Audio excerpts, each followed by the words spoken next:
If I have to drive it for 10 years, it'll feel just like my favorite vehicle. First of all, it's the horsepower. That's why my body is jiggling and bouncing like this. But then a lady came next to me and said, "Thank you." That's what she said.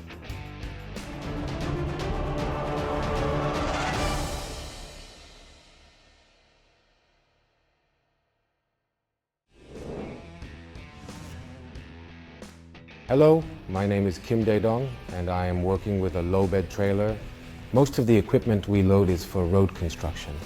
We usually load road crushing equipment, paving equipment, and stuff like that, like forklifts or excavators, things you would use in construction work. I was concerned about buying a vehicle, but driving a man was perfect. Choose a Benz, Volvo, or should I go for a man? But once I drove the man vehicle, I realized it was the right fit for me. I was thinking of getting a car with 510 horsepower. So before that, I actually had a conversation with sales agent Hwang Won-il from Incheon, and we kept in touch a lot. Mr. Hwang told me that a new model had been launched and asked me to come and take a look. So I went to the Pyeongtaek PDI to check it out. I went with my wife when we saw the vehicle. My wife said it was a beautiful vehicle and that I should buy it. I went to the PDI, and the individual lioness really caught my eye, if I may say so. It's really attractive. If I buy a vehicle, I'll drive it long term. Known Mr. Hwang Won-il 7 years. If I have to drive it for 10 years, it will just be like my favorite vehicle. I've known Mr. Hwang Won-il since he introduced me to a 480 horsepower vehicle. Mr. Hwang showed me a 480 horsepower vehicle. He always helps when needed. That's how we first met, you know. Whenever I need something, he's always ready to help. I would go to someone who cares about me. I would never go to someone who doesn't care about me. Mr. Hwang is doing a great job. Not just for me, I'm sure he'll do the same for everyone else. First of all, it's the horsepower. I usually haul approximately 30 tons of equipment. It's definitely overloaded. I have my permit to drive, but when it comes to going up and down hills, I need horsepower and retarder brakes. Focus on these features. What I need the most, as most trailer owners would agree, is probably horsepower. And also retarder brakes. You'll mainly focus on these two features. When horsepower is lacking, drivers press hard on the accelerator. If cars get stuck halfway up a hill, once one stops, everyone behind must stop too. Especially with big vehicles, you keep pressing down on the accelerator if it doesn't move. If cars get stuck halfway up the hill, once one stops, everyone behind has to stop too. Also, with 30 tons, when I stop, cars line up behind. Starting in second gear, it reaches 90 kilometers.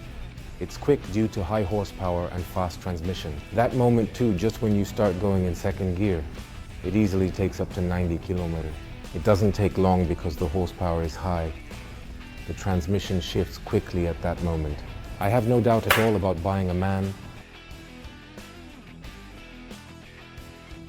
It has a woofer speaker. It comes with a woofer speaker as standard. You know that woofer thumping thing that improves the sound quality? I didn't realize it was in there. Turned it up loud, felt like hitting me. Opened the outer compartment. What is this thing? Inside the bed car, a woofer thumps. When I opened the outer compartment, it opened up and I was like, what is this thing? When I take the bed car out, there's a woofer inside. The woofer is hitting me a little bit. That's why your body is jiggling like this.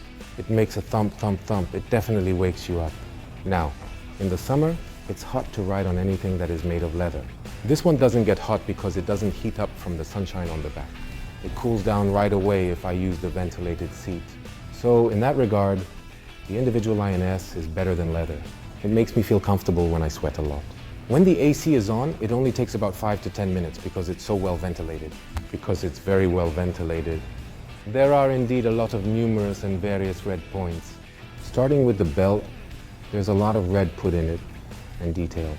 I love red, so when I saw the interior, I thought it looked great, honestly. That was the deal maker. I once came from Chuncheon, Gangwon-do, to this city, the metropolitan area. I put that Efficient Cruise 3 on auto mode, tried it, and got here. Usually from Chuncheon to Suwon, coming with a 30-ton load, stepping on the pedal and braking. Usually from Chuncheon to Suwon with a 30-ton load, braking. The fuel efficiency can't get more than 3 kilometers that way. But with the cruise on that way, you literally get 3.5 kilometers on average.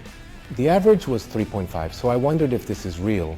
The next day, because I have to carry the same equipment, I fueled up and checked it, and it was like that. In terms of fuel, that's about it, but it's more about comfort than fuel efficiency.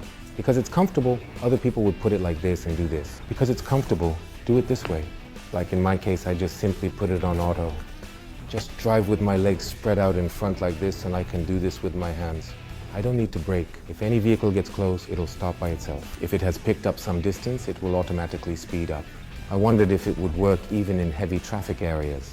I realized that it was working even at about 15 km/h, between 20-30 km/h into downtown Seoul. Even when I got caught in traffic, I keep it on. It recognizes well and stops well. And the fuel efficiency is good. It lets you coast uphill without pressing the pedals, so it's good for fuel efficiency too. So it's good in terms of the fuel efficiency. Korean people in particular, as a culture, we're always in a hurry. Sometimes when I'm in a hurry, I don't put cruise on. I step on it, but there it's hard, tired. I step on it, but there it's tough, body's tired. I've only been driving halfway, and I'm really tired of pushing and braking. It's so hard. So I'll just leave a little bit early and get in just a little bit on time. So now I drive like this, with the cruise control. That's actually better for fuel efficiency. And it's definitely not as tiring. Since then, I'm driving like that. I pretty much just left it on except for city driving.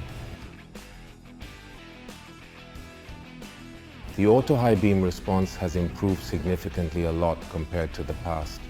It's definitely faster than the passenger car I drive.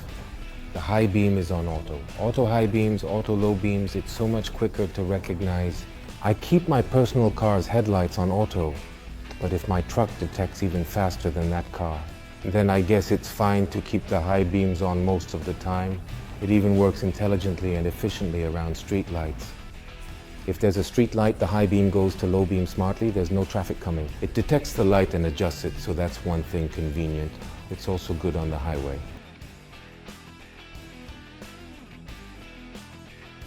I was working at night in Chungcheongbuk-do, and there was a traffic accident. It was a Hyundai Mighty 2.5-ton vehicle. It was a single vehicle accident. It started up, but it wouldn't go. But it was in the middle of nowhere in the mountains. That person pulls over and stopped the vehicle. And he said, "I've been in a car accident. Can you help me?" "Why don't you call the insurance company?" I realized insurance doesn't cover large vehicles. Insurance companies cover cars. So I said, "Wouldn't it be better to perhaps call a tow truck?" I said, and he said the tow truck couldn't come as it was too far up in the mountains. At that time, I was on my way back empty after dropping off a forklift. So I said, "I'm going to try to load your car." So I got his contact number, and now his relative is my business partner. It's such a coincidence. I guess I should just live with a good heart. Since our truck just sits up high, we can see the entire road ahead. Passenger cars are low, so they can't see much. But it's probably not just me. I think all large vehicles are like that. Most drivers, when there's been an accident, they turn on their hazard lights. But then a lady came up and said thanks. She didn't know about the accident ahead, but saw my hazard lights and slowed down. She didn't know there was an accident up ahead in the traffic jam. Hazard lights signaled an accident after realizing that there was an accident. I think regular passenger car drivers often tend to believe that large vehicle drivers drive recklessly.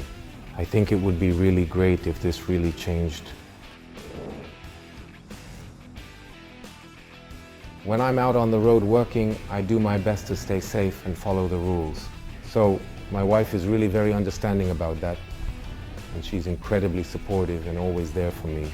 She always tells me to drive carefully, not to skip meals, and that I don't worry about money. But I can't be home, so I worry about that a little bit. I always drive at night, usually from 9 to almost 12.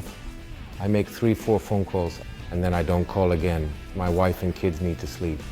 I love you, young Jagan. Man is truly the foundation of my life.